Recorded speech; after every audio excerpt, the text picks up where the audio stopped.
a 2-week conditional ceasefire with Iran on day 40 of this war. He said major objectives have already been met and that a broader peace agreement could be finalized within the next 2 weeks.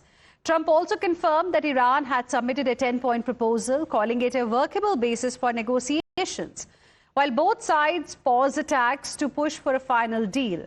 The ceasefire remains conditional and fragile, with diplomacy now racing against time. Iran has also confirmed a 2-week de-escalation period after Donald Trump's ceasefire announcement, with the foreign minister of Iran saying that Tehran is going to halt operations if attacks on Iran stop.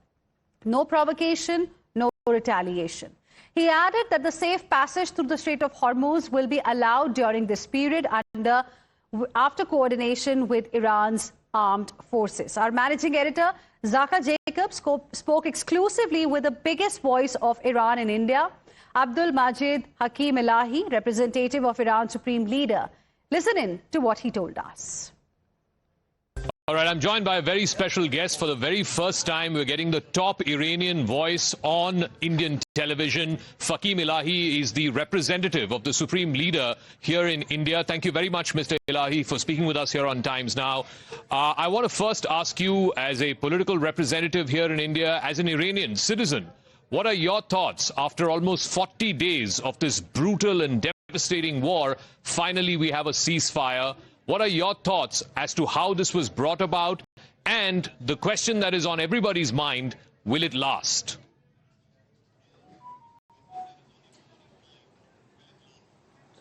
Yes, thank you very much for having me.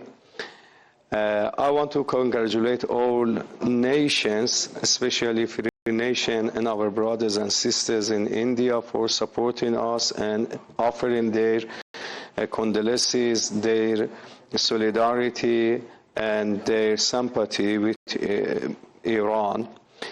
As well as I want to say that due to this war, a lot of people were suffered and they had a lot of difficulties and problems in their lives, and their life was getting more difficult for the price of oil and a lot of other things.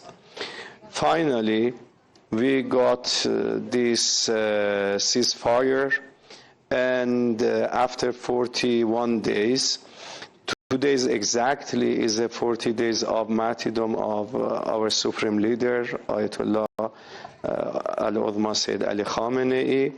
They started and initiated this war, and they were thinking that just only within 3 days they finish everything, but they make very, very big mistake.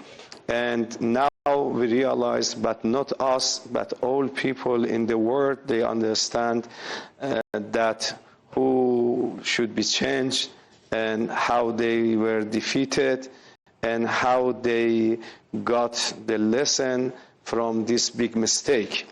I think we could win this war, but for only one thing, which is that we got a lot of support from different nations, from different countries, from different people.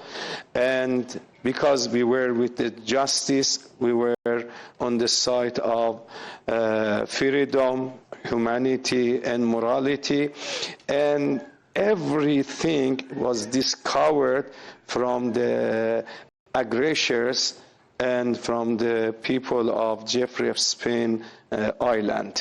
Mr. Ilahi, you know, while here in India, everybody is relieved that this war is over.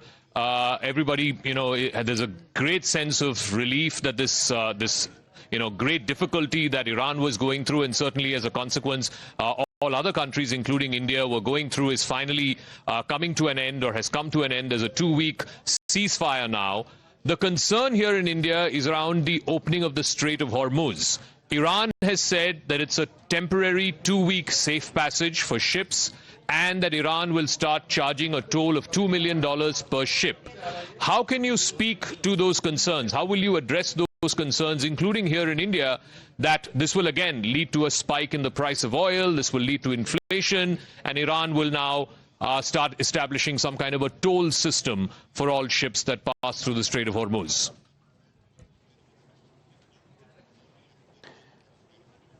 Actually, the Strait of Hormuz was open before this war, but they created new condition for this strait. This is not us. They initiated the war, and actually everything is changed. Otherwise, the Strait of Hormuz was open for everyone, and they were using it. But due to this war, we got a lot of problems and difficulties, and I'm sure that there will be different situation after the war. But how they want to charge or not, this is I don't know anything about it. I do want to ask you, Mr. Ilahi, that wants to open.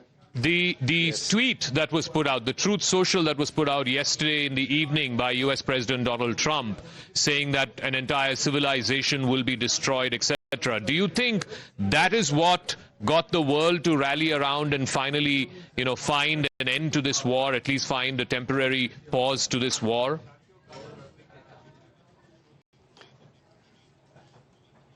No, from the beginning it was clear that they cannot continue this war.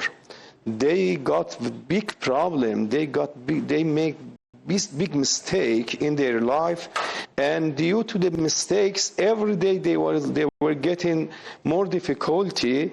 So finally they shout at themselves the final bullet. Otherwise, they couldn't continue this war because we are ready for that. And this war was unjust. And we know that the unjust war never will continue. But Mr. Ilahi, there are concerns around whether this ceasefire will hold. Already the Israeli side believes that this will not hold for beyond 2 weeks. There's also concerns that's been raised by other Gulf Arab countries. There have been some attacks, some sporadic attacks, even after the ceasefire was announced. How would you speak to that concern? Will this ceasefire hold beyond 2 weeks?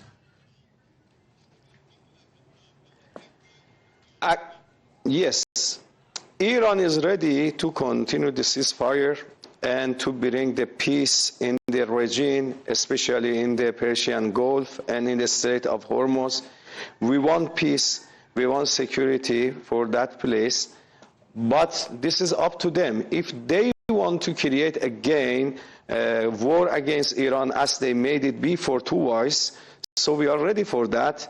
And I think the third time it will be completely different from the previous time, because we informed them strongly that if they are going to continue, so they don't need to open the Strait of Hormuz, because there will not be more oil that they want to pass it through the Strait of Hormuz. I do want to ask you, there are some concerns about this 10-point proposal that Iran had put forth, and that has now become the basis for the ceasefire and the basis for further negotiations. One, it talks about Iran enriching uranium further, and two, there's also concerns around Lebanon. Your version says that Israel has agreed to stop hostilities in Lebanon. Israel says no such thing has been agreed to. So please speak to us about both of those concerns.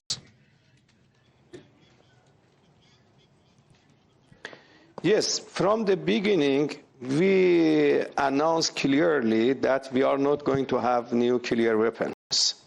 Mm-hmm. According to our religion and according to the state of our late supreme leader, it is forbidden, and we call it's haram to have nuclear weapons. Never, ever we wanted or we want to have nuclear weapons. So, and we are on it. And this doctrine is not changed. This is our strategy. This is our doctrine, that we don't want to have nuclear weapons. This is the one, and we will not change this idea. Yes, we are going to use nuclear weapon power for our medicine, for our treatment, and some peaceful activities. This is it. Concerning the Lebanon, yes. This is one condition which, yes. No, go on. Finish your point, please. This is one condition of Iran. Yes, this is one condition of Iran, but we will look at it, how it's going on. So the delegations are ready to negotiate for these conditions, and and finally they will reach to the conclusion and they will be agree with that. I do want to ask you, the Gulf Arab countries had all criticized Iran, saying they are not party to this war, and yet they were being attacked. Do you believe that one of the long-term consequences of this war is there's going to be a massive rift between Iran and the Gulf Arab countries like UAE, Bahrain, Saudi Arabia, etc.?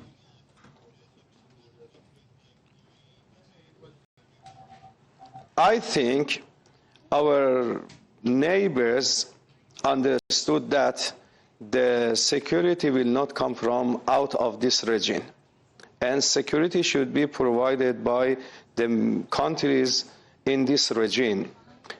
And we told them, we informed them several times, but they didn't listen. Now they understood how they provided a lot of bases for America, and how they bought a lot of $billion weapons, but the billion dollars weapons couldn't protect them. America could not protect them. So they understood that, and our relationship, I'm sure that will be better and far better. But the claim that they weren't participated in this war is not true, because America didn't attack us from New York, from Washington, from California. Okay. America was using bases from these countries. From where America was attacking us? Where was the launchers of the missiles of America were attacking us? And exactly we have evidences which approved by UK that the missile came to Mina and killed 175 innocent girls have come from our neighbor country. And this, the satellites, the photos of satellites and other evidence already. And they know that. And we also attacked some air forces, American air forces, and it was shut down in our neighbors' countries. Okay. Mr. Ilahi, I want to get one final question. Also, one final question. Yes. Do you have any comments about the role of India behind the scenes? The foreign minister, I think, spoke to your foreign minister as many as 5 times since this war began. Prime Minister Modi spoke to your president, Mr. Pezeshkian, in the initial days of this war.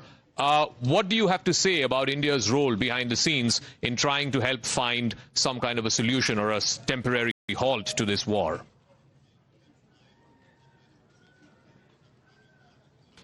Yes, I'm thankful to them.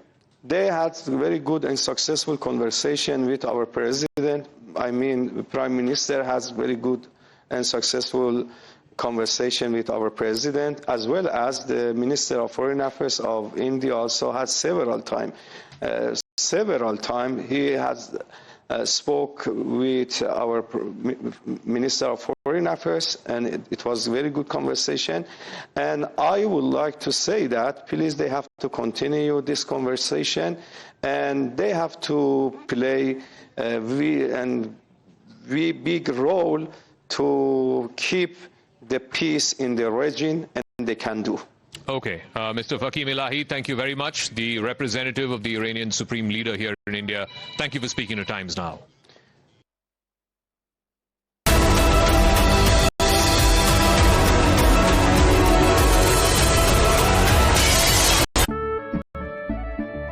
Kesariya